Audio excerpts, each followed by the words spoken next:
Hi everyone, we are going live with Haize Hawke and Serena. Here we go. Hi Haize, let's see if I can get you in.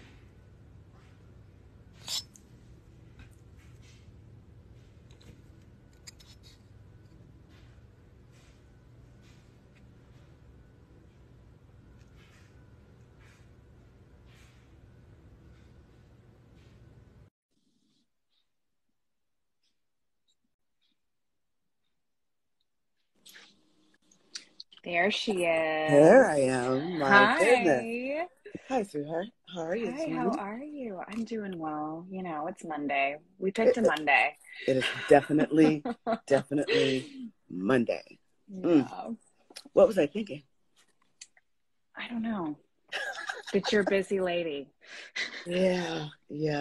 I'm not sure what happened, why I couldn't go live on my account, but Well, here we are. we are solution oriented. We are. I love that. Let's see if Serena can join us. Okay. Serena, are you trying to request? Actually, now I'm wondering. Let's see. Happy Doula Week. Happy World Doula Week. Come on, solution oriented. I love Doula Christian. That's my sister. She's amazing. Oh, she said she requested. Let's see. Oh, she did? Sorry, here she is. Oh. New liver over here. Let's see. Guys, how are you? There she is. Hey, boo. Hello. Okay. I'm so glad beautiful. to be talking with you guys right now. I'm just like so excited. Me too. I am too. I'm excited because I think that you two are really amazing women and amazing healers, and I'm so happy that you are like my Birthkeepers sisters. So it's really, really nice. Thank you. I wanted to do, like, literally out of nowhere last week, I'm sitting at a birth waiting, as we do. And it came to me, I was like, I would love to celebrate, because so many doulas support me and support like the movement and what we're doing and community. And I just thought this was really great to share some love. So I sent some requests from different people. And I also asked, if I didn't even think of you, let me know, because let's all get on and talk. We have all week. We have past the week. We can do it anytime we want to, but this is a great celebration time. So, ladies, let's just dive in. I would love to know what called you into this work, into this craft, this healing space of supporting women and families. I would love to answer, but I would also love to know what Sarah has to say about this, because I don't feel like we ever have talked about it, even though through our friendship, we haven't really talked about this yet. Yeah, you guys are really close. I know.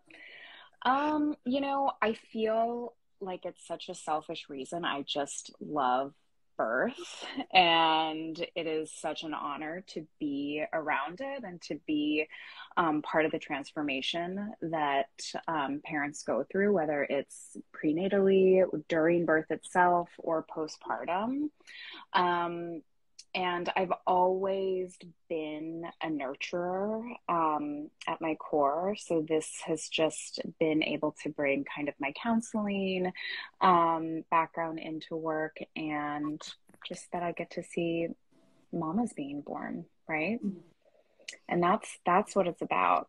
It's not so much about the baby for me. It's about parents. And it's just really beautiful work. And I love being there for it. That's as simple as it gets. That's so beautiful. Nice. I mean, similar to me, I think I always joke when I'm having consultations or with my clients, like before I got pregnant, I was the type of person that I just thought I wanted to like go to the hospital, be knocked out, and come out with a baby, which is totally fine if you want to do that.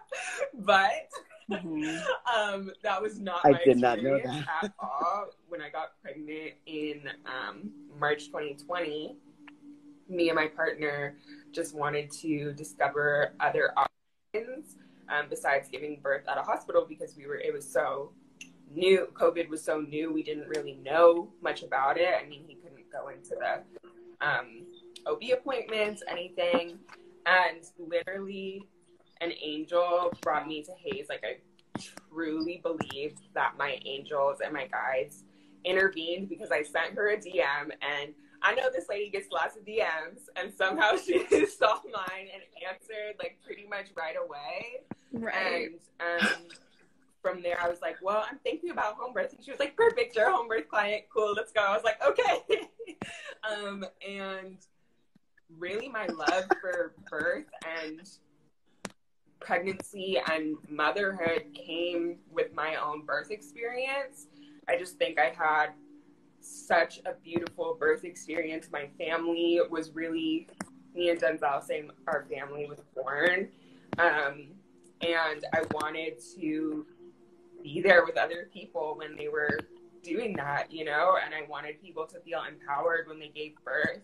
And yeah, just like Sarah, I think it's a lot more about the moms, even though the babies are so cute and we love them and we want to protect them and keep them, and angels are, you know, watching over them.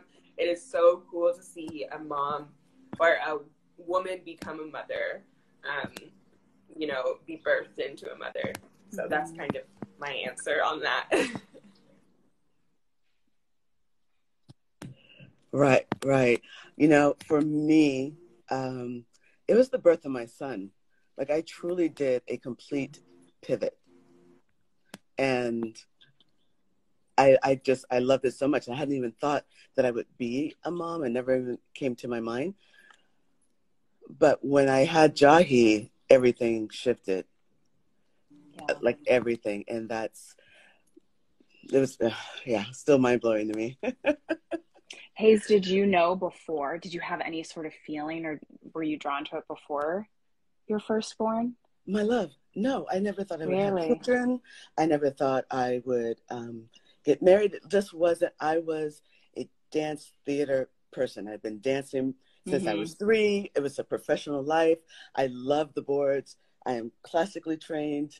I am Strasberg trained. And it's just like, it just never crossed my mind until I was pregnant. And then it was not even a thought that I would find a midwife. You know, I have no idea. I was totally guided by the whole thing. But because of that experience, I realized how important it is to support women who choose to have a hospital birth. They should not be punished because that's where they feel safest. I just want them to be really educated and have all the information so they can make powerful choices around that. And so if I do have a hospital birth, that usually goes uneventful. They have nothing. They're a big solid no thank you, and they just have a baby and then they go home. I love how you talk about that being guided. It's pretty awesome. Yeah, I feel like this work is like you're guided to it, you know, as opposed to choose it. Or maybe some people choose it, but that's my experience. Yeah, it's a calling. Yeah, it's a calling because it's not sexy. It's not sexy. It's not romantic. It's none of those things. But it sounds sexy in the beginning, and then it sounds sexy and trendy. Birth, you're like, wow, this is hard. Yeah, it sounds sexy and trendy, and then you get into it, and it's real. Yeah. Because your growth has to constantly be happening. You have to constantly be dying away to your small self, your old self, the ego, to be able to be an egoless support and foundation for families to spring off of. Postpartum client, I remember being like, oh, my ego is doing like somersaults right now. My ego is just like, what the hell, girl? But my excuse me for cursing, but my spirit was so fulfilled. Yeah, it's fine. Everybody's grown. I'm used to being around the 1.5-year-old, so, but my spirit was so fulfilled by it, you know, and coming from a world where my ego was being my ego was just doing jumping jacks the whole time, you know? I think it was like such a transition. Yeah. Yeah. Whew. Yeah. But that's the important work, as well as, because it's not our journey, right? Right. It's not our journey. We are there to support their vision, their dreams, their transformation, their rite of passage, should they so want it, right? We can't want their birth outcome more than they want their birth outcome. You know? You've said that many times, and I love that. I'm at a place in my journey right now where I'm, you know, starting to accept that.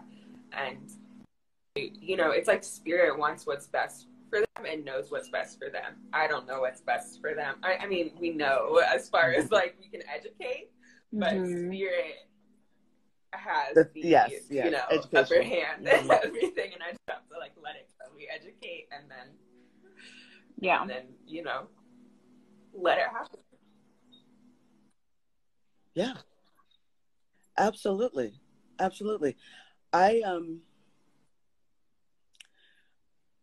have seen in this space what happens when it's doula led, and because we believe in the ancient birth map, we know it's not doula led. Right. We know it's mother led, right? And when we empower mama to find that place, that strength, that center, the truth of who she is, her whole life like begins. She's birthed herself anew, and she is that divine energy that's walking around on the planet. She shifted everything, you know. It's like a rebirth for her as well.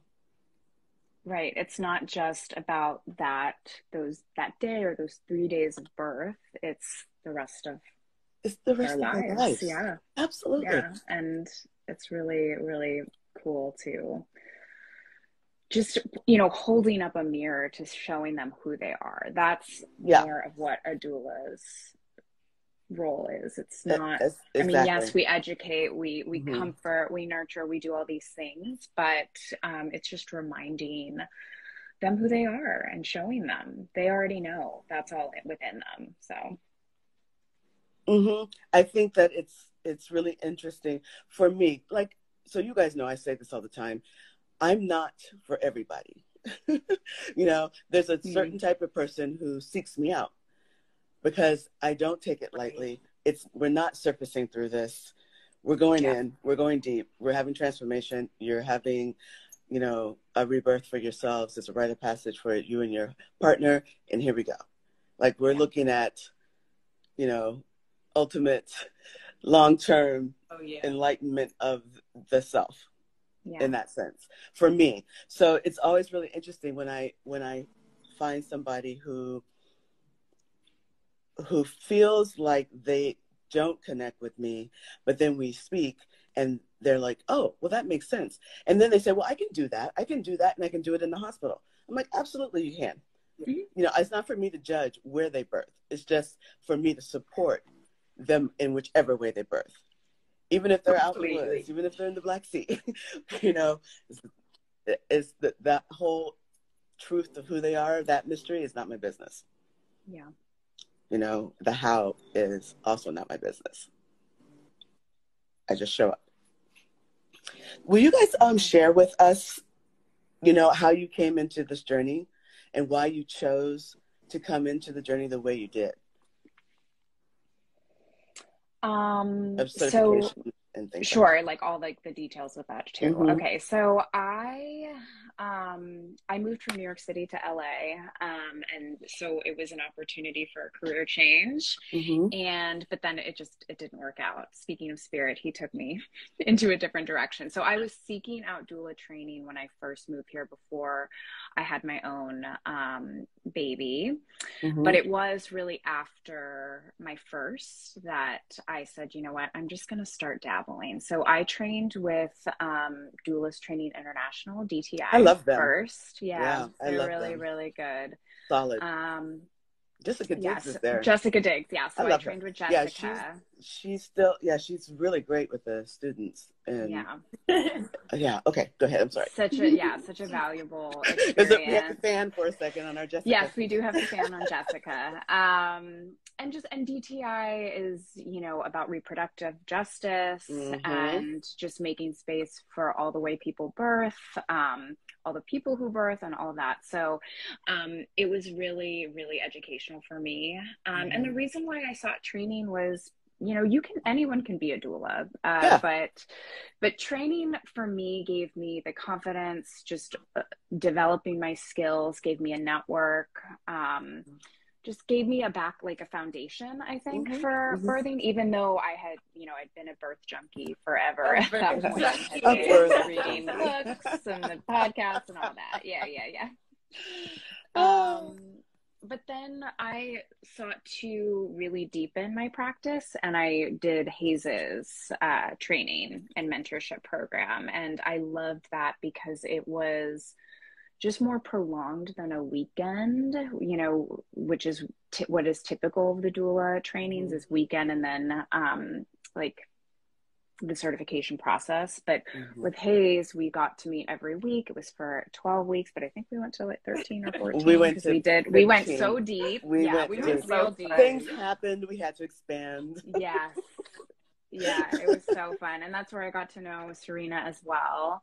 And we were able to talk about the real life experiences that we were all having, because some of us were in different parts of our practice, right? It was I had clients at that time, so I could come to the training and we could talk about things that were happening and questions that I had and other doulas, while there were other newer doulas as well. So it was so beautiful and such a transformative experience. So thank you. Yeah, absolutely. Thank you. I do love the fact that we had all different types of people. We had, men and women, and different cultures, all different parts of not even America, but everywhere else. And that when we had cases, I had my clients and I would come in and share just, the little bits, and everybody else would. It made it so in time. And then we did it juxtaposed to the social realignment that was happening and the shutdown. So it was a good place to talk about how life can impact pregnancy, relationships, our work. It was like the whole thing. It was really powerful. And I was really grateful for it because I didn't have the idea to begin a training until 2020, when I realized that there were so many people. Right?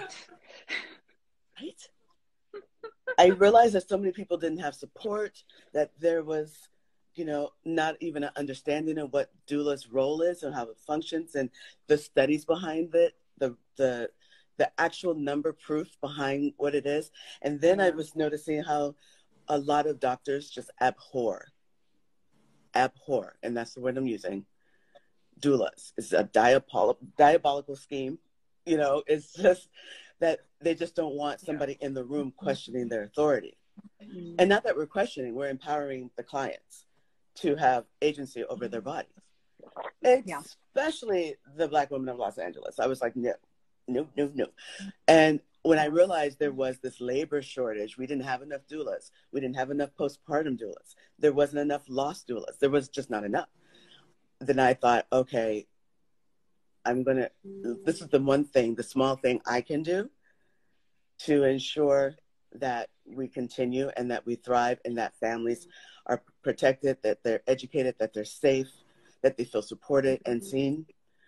If that was the whole reason behind it, I'm so grateful. I didn't even want to do it. It's passing down. I had to do it. It's like, in the oral tradition, I got it. So we can dive in and you have it for life. And then I'm mentoring you for the rest of your career. You need me, you call me. We have something to work out, we do it. You need my support in something, we do it. I got Haize on speed dial. That's what community doulaship is about. That's what we're supposed to do. It takes support. It takes a lot to do this work. And we just have to make sure we support each other, and that, because all the backstabbing, the talking, the the political, all that stuff, I have no time for. I'm not going to sit here and, malign someone's energy who's in my field. If I had an issue, I would go straight to that person. I'm grown, right? I'm not going to do that. But I also want to instill integrity for our work and each other. As women, that whole idea of competition, that whole idea of the jealousy, the cat fighting, that is not even us. That's not a true energy to the divine feminine at all. So I'm just asking us to show up in our power and in our light and not our smallness. And we have to instill that in the education. You have to bring it in there because you're not all of a sudden just going to show up as this person in the community without exercising those muscles. Your training really emphasized that, we're kind of all in this together. Like I always talk to, whenever I'm talking to a new client or having a consultation, I'm always like, let me know if this isn't going to work out between us. I will totally give you a recommendation of somebody I think would be a great fit for you, because it's spiritual work, and like there you have to connect. So there's no competition, because who's supposed to be your doula is going to be your doula. Is going to be your doula. Yeah, exactly. There's no sense in doing that. And I'm always promoting everyone else's trainings, their classes, their work. I just want us all to thrive. And this is a multi-billion-dollar industry. There's enough for everybody. We don't have to compete. Oh, absolutely. Yes. And if somebody's looking for someone and it's not necessarily in your area, or you can make it more convenient for someone else, shine the light. Unless they just absolutely desire your work. They just want you. That's something totally different. But there's enough to share and be generous with the industry, with the talents and the capacity and there's so of all many, these amazing different aspects doulas. To it too. Like one of my good friends, Danielle, she goes by Sun and Womb. She's great. She really focuses on conception and holistic conception, and works with families on that. And that's not exactly my expertise or passion. So I usually jump in when people are already pregnant, so I always think about it. Like there's so many different ways to work together, learn from each other. So, I'm excited to take her class on conception, and so it's just so many cool pieces of this work. Exactly. And it's all about what you decide to focus on. I started off as a postpartum doula. That was my thing. I was loving it. It was so great. And I could, still be with my kids and show up for these families and do all the things. And I specialized in nutrition and food and body work, massage and things.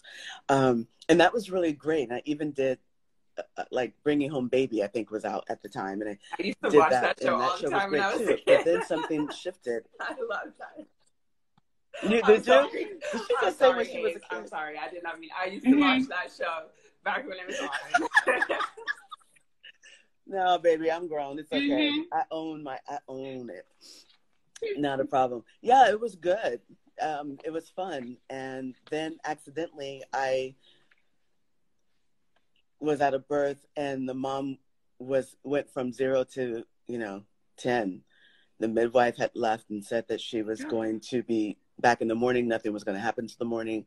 She was only 2 centimeters, like this whole thing. And sounds like Serena. Okay, I just made it to Serena. I was oh my gosh. I told Serena, I said, next time I get pregnant. But she did let everybody know. I'm calling as soon as I feel. Yeah, you were just fast. Yeah. If you feel an itch, you got to call, because it's never gonna. I know both me and your midwife got tickets because we double parked in the middle of the street. I appreciate you guys. I was like, I was so in the birth high. It was worth every cent. We do what we have to do. But yeah, I've been a grief and death doula. I've been all, you know, these different aspects of being a doula. And it's really just about, where are you the most impactful? Where are you really powerful? Mm. I even had no intention of going to midwifery school and being a midwife. I wanted to go to school to educate myself so I could educate my doula clients. And then it shifted. I'm really good at supporting families as a doula, though. I really love it. There's something really magical and special about it. And I probably will always do it for some people, you know. But I'm excited to now be stepping into this other role. I'm almost finished. Like, I'm so almost finished that I can't even register it. But sometime this year, I'll be done with school. And you're going to be a midwife. No more and be a midwife. So it's crazy. So we never know where we're going with this and how we shift. We just drop in to what feels connected and what feels powerful, like you two did. And like I did, like I wanted to, I'm always going to be learning. I'm always going to be studying. I'm always going to be taking classes. I'm enrolled at DTI right now just for recertification. Yeah. Because I want to know what's happening out there. I want to be, you know, aware and present to the shifts and the changes. So, and I hope that because I'm being informed that way, that I'm able to share that in my classes and my training, and then you guys get it. Sure. You know? Oh. Yeah. What about you, Serena? I think it was a long journey. I think also my daughter 7 might be joining us at some point. Just putting that out there. But it's all good. I definitely think it was a long journey. It's so funny because I always thought from kind of like my teenage years that I would know what I wanted to do once I had a baby. I always knew that I wanted to have a baby like kind of younger, because I felt I would know more about myself, you know. And it's so funny how that happened. I wasn't like picturing it like this, you know. So yeah, I think that I was always kind of searching for something that fulfilled my spirit, you know. I used to do like tarot readings for people on the side when I was, you know, in between jobs, things like that. And I just couldn't really find, I mean, I love reading tarot, but I couldn't find something that really I really connected with, you know. And like I was saying, I was kind of in an industry. I worked in music industry and the you know, like digital world, and it was very fun. And but again, it was kind of like my ego was doing jumping jacks, and that it wasn't feeding my soul. And right after I gave birth, a couple weeks after, my friend gave birth at home, and she asked me if I would be her support person. So me, Denzel, and Seven all went to her house when she was in labor, and Seven was wrapped on me. You know, I was wearing her. I remember my friend was in labor, and I was, you know, pressing her back. And she was like, "Where's Seven? Where's Seven?" I was like, "She's right on you, girl. She's on your back." And just, yeah, you're good. It's just, yeah. I mean, it was magical. It really, it changed my life, truly. And from there, I mean, I think from when I gave birth, I knew, but when I saw somebody else give birth, I was just like, this is it. This is what I want to do. And enrolled in Haize's training, and we were off and running. I haven't looked back. Yeah, so I mean, it's been a journey for sure. It wasn't that simple, you know, in like 3 minutes or whatever. But yeah. And it keeps going. Because then you guys came over here, and I showed you how to do placenta encapsulation. And each time we keep learning and growing, we become more and better. And and able to really hold the family completely, you know, I think it's, Yeah. and that's why I really made a point of putting in the business aspect of this work at the end, so that you're able to see your specialty. There's my little namesake. There she is. My daughter is joining me. Don't you shut down Seven Haize. Don't do it. That it's really important that we find the things that we are gifted with and where we can really be powerful in the community. So knowing your particular aspect of birth and how you're going to support them is everything. And I'm probably going to expand that a little bit more as I could see how impactful it is. Because if you find all those different niches and you really lead with it, hi, sweetheart. She loves me. Hi, Seven. Hi, Seven Haize. She is really excited to be here. But yeah, so it's really powerful, and the business aspect of being a doula is often not expanded upon. There's not enough time on it, so I wanted to make sure that from contracts to doula bag to whatever your specialty is, that it's covered, that you guys feel strong and completely clear in it, and then know that as your mentor, you can always, hey, I need to take another deep dive, I need to expand, or this isn't working, or blah, blah, blah, blah, and we just handle it. Yeah. We find it. Yeah, the business side is really nuanced in doula work, just because we're on call, and it's not like a typical, like, unless you're working postpartum, which is a little bit more cut and dry you can, with the timing, but even then it's still, you're still also on call when you're a postpartum doula, because you were waiting for the birth to happen, and you have to, you know, maybe drop plans if baby decides to come a little earlier or later, whatever it is. Whatever. So yeah, those are things that I think that is really shocking as a newer doula. When you're first starting out, it's just like, oh my God, who do I even ask? So finding your doula community is essential, is the first step, honestly. And that's why that is such a benefit of training, and just, putting yourself out there and making connections, because we want to support each other. I do think that our market is pretty good at, you know, at sharing the love, referring, and I will helping. say too, I'm so grateful for your training, Haize, and kind of diving in. I really think in some aspects I would be a little bit lost, you know.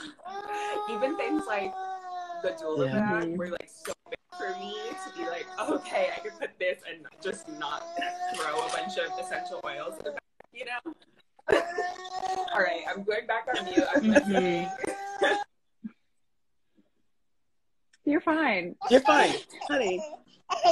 Babies are always welcome around the fire. With Sarah on Zoom when training. I always had Seven. I was like, we are in the same. Yes, same. We were nursing. Yes. Babies are always welcome around the fire, in ceremony and rituals, all the things. Like babies, you know, hold that space, and they're really just wise for this work being. So it makes me realize, like, being a mother isn't it's not something I need to, like, you know, hide or compartmentalize. Exactly. Women always were supporting other women in community and had their babies on their back, or their babies went with them. My kids have been in several births sleeping on people's couches, you know, when they were small, or coming to postpartum visits with me, and, you know, totally holding the baby and supporting the baby themselves at the 6-week visit. You know, it's really interesting how they just flow. It's not for them; they just drop in. Yeah, we're that easy for adults. Yeah, we're the ones that have to adjust. All the time. Truly. All the time. Oh my gosh.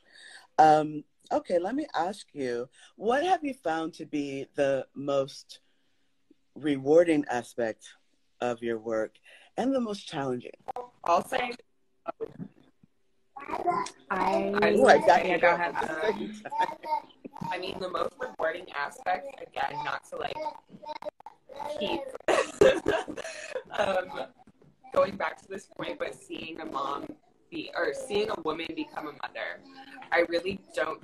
For me, I think also because I gave birth to 7 when I was in my mid-20s, I didn't feel like a woman until I gave birth. And I think for women that comes in like different forms, it doesn't have to be a baby, you know what I mean? But for me, it really made me it forced me to look at myself and who I really am, because I couldn't mother without knowing who I really am. And seeing that transition in women is such a beautiful experience. And the most empowering. Yeah, it really is. Yes. I love watching families birth themselves. Yeah. You know, I love when the Divine Father drops into the room. I love when the Divine Mother has got, and then it's so palpable. It's just right there. And then you can just sit down and just watch them, you know, be in that bubble. It's really nice, really powerful. Yeah. I love it. The partnership is so incredible. And it's, you know, because we're coming as in like strangers, you know, like we've just met these people. And so it's and something like birth, you know, it's very slowly peels away. Yeah, it's very intimate of yourself while you're in the room. And so you just start to like become more like the fly on the wall instead of them addressing you as this, you know, person they just met. And it's so incredibly beautiful to see the partnership and the support that comes there. And every partner's different. And it always happens slowly. And that's usually where my tears come from when I'm getting emotional. It's just like, like it's the oxytocin from birth, obviously, like that's, you can't deny that, but there's like the pheromones between the two people is really cool. But I would say the challenging thing, so a little separate, I know I'm cheating a little bit because I said the best thing but also the challenging thing, so you are. I'm cheating, but the fact that it is so unpredictable and it is very challenging not to try to guess how it will unfold, right? Oh, like I think I know how this is gonna play out, right? Or like when you're in the middle of it, like this is almost done, and like she's at 8 centimeters, like I got 4 hours. I had 12 hours. Or just, you know, what do you think the decisions are going to be made? So I think going back to the ego part it is such, every single birth is such a lesson, both good and bad, right? Yeah, truly.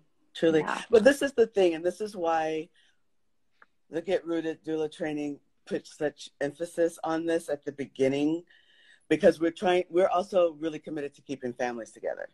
We want that birth experience and that postpartum healing time to be something that's cohesive, not divisive. You know, we want them to be able to communicate nonviolently. We want them to be able to hold intimacy, all those things in a beautiful way. But it is, again, also not about us, right? We do the work, we hold the space, we set the foundation, we give them a safe place to fall, and then rebuild themselves again if they need to. But also we have to do our own work.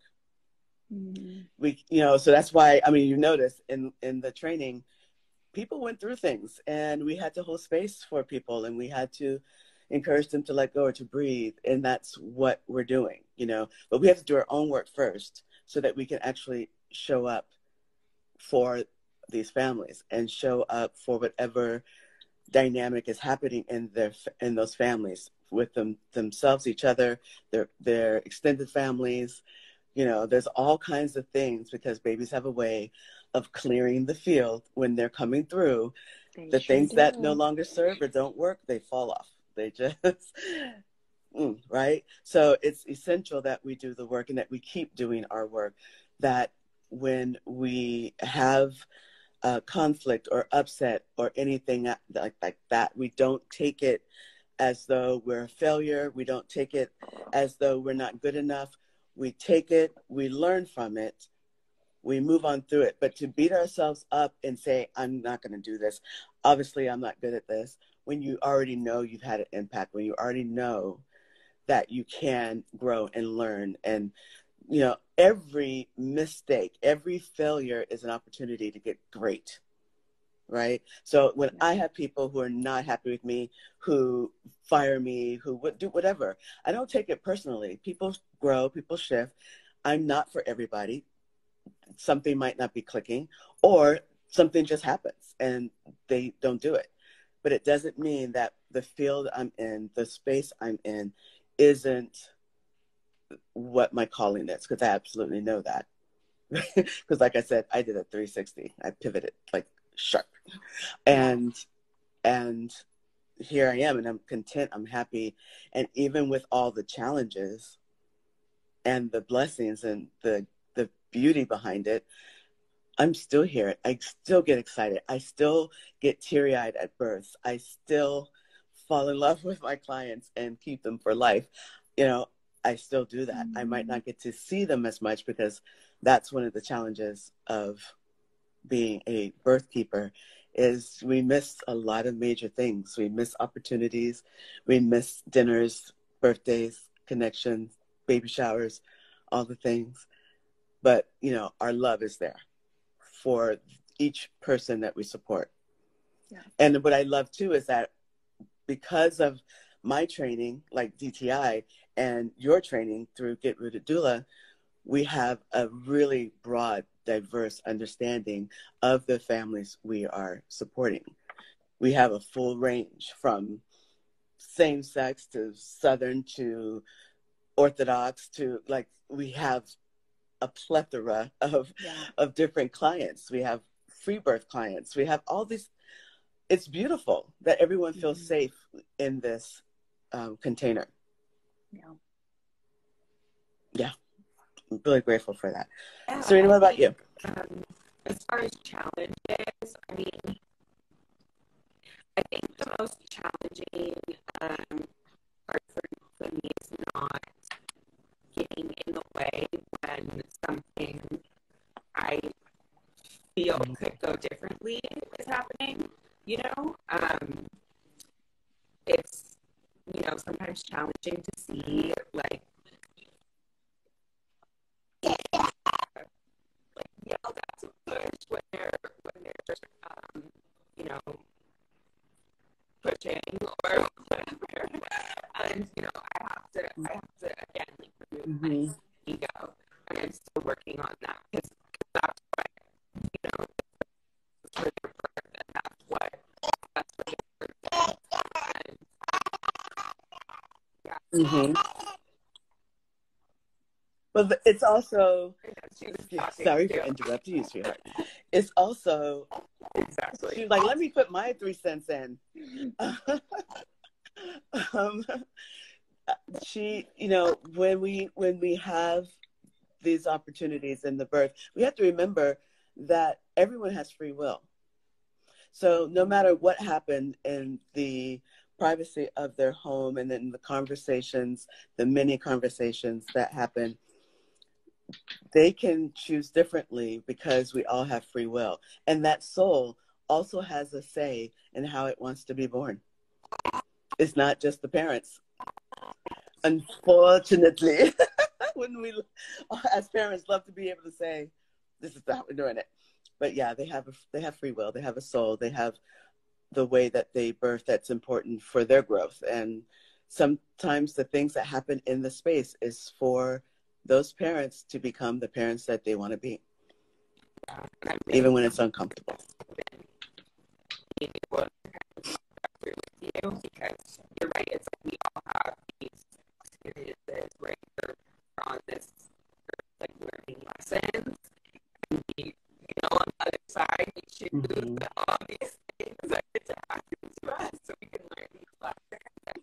It's not my job to get in the way of that.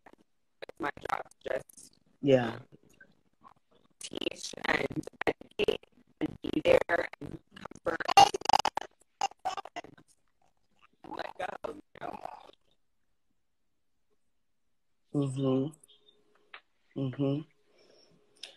Yeah, I love, one of my favorite parts about this is when I work with a family and that mom is probably not used to setting boundaries, is not used to really expressing their true thoughts about something, is a very meek or very demure energy. Even when they're speaking, it's just very soft like this. To them being in that birth and saying, no, I don't want that. So I said already, one more time and you're fired. You're out. You're out.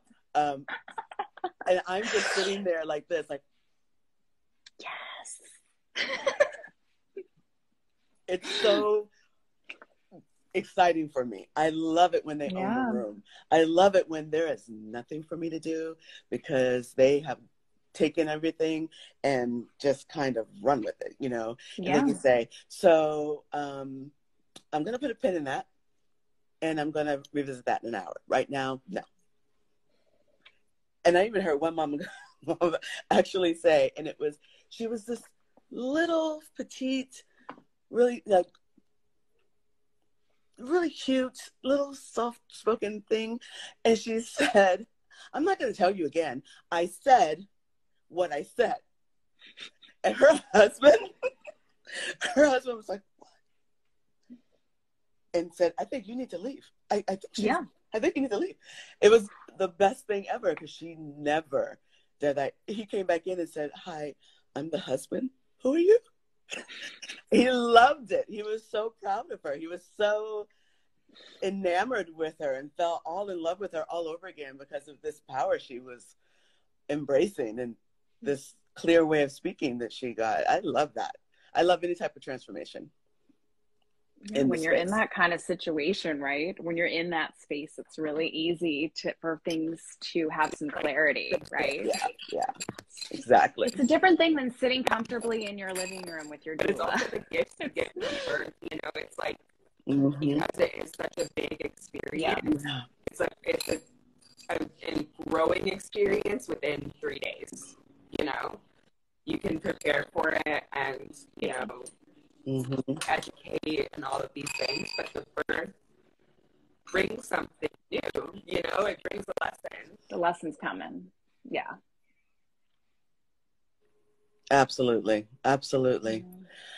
Okay. So in this last 10 minutes, I would love for you all, you two lovely ladies, and you, Seven, if you have something to express, share your business name, how people can find you, what your specialties are if you want to share. But if you want them just to go read your website or your Instagram page, please feel free to share. I want everybody to know who you guys are.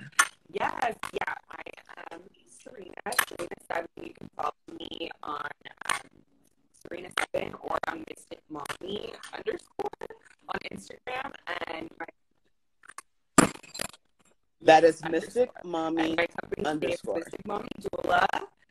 You can go to mysticmommydoula.com and find my email and just more about me there.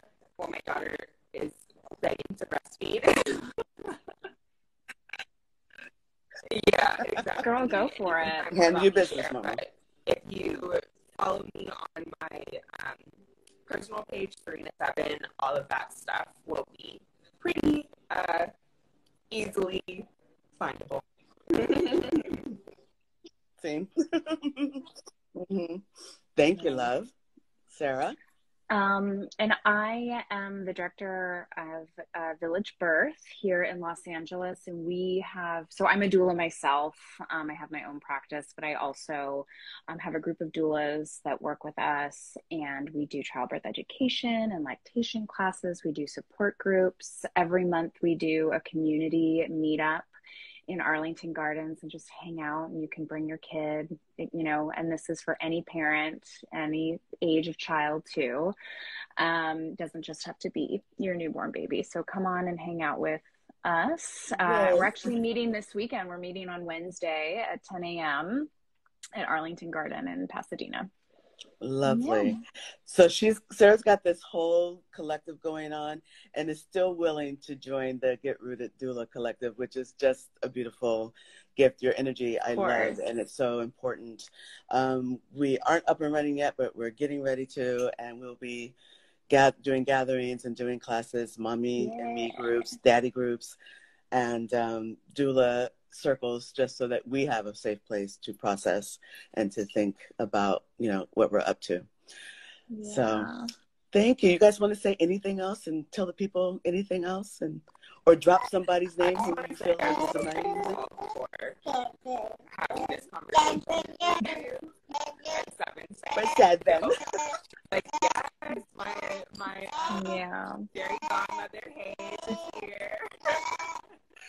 So I'm just so grateful for connection. Thank you. Yeah. Me too. Our pleasure. Our pleasure. Yeah, me too. I'm so grateful for Haize, and Serena, you're also on speed dial. We're each other's speed dials. I will definitely call you and feel comfortable about calling you at 3 in the morning. Oh yeah, please do. Get a call. You're in my favorite. Yes. Yeah. Tiring but exciting. Yeah, right. Well, thank you so much, ladies. I am so happy that you guys were here today. There's been a lot of conversation in the chat and just giving you guys love and props. And so I'm really, really happy for you guys. I'm really proud of you and how you are just flourishing and how you guys are just making a difference in the birth community and in people's lives. You're amazing. Thank you, Haize. Love you. Love you guys. All right. Have a beautiful week. Bye-bye. He's waving. Bye. Bye, 7. Bye, 7. Bye, guys. Bye. Bye.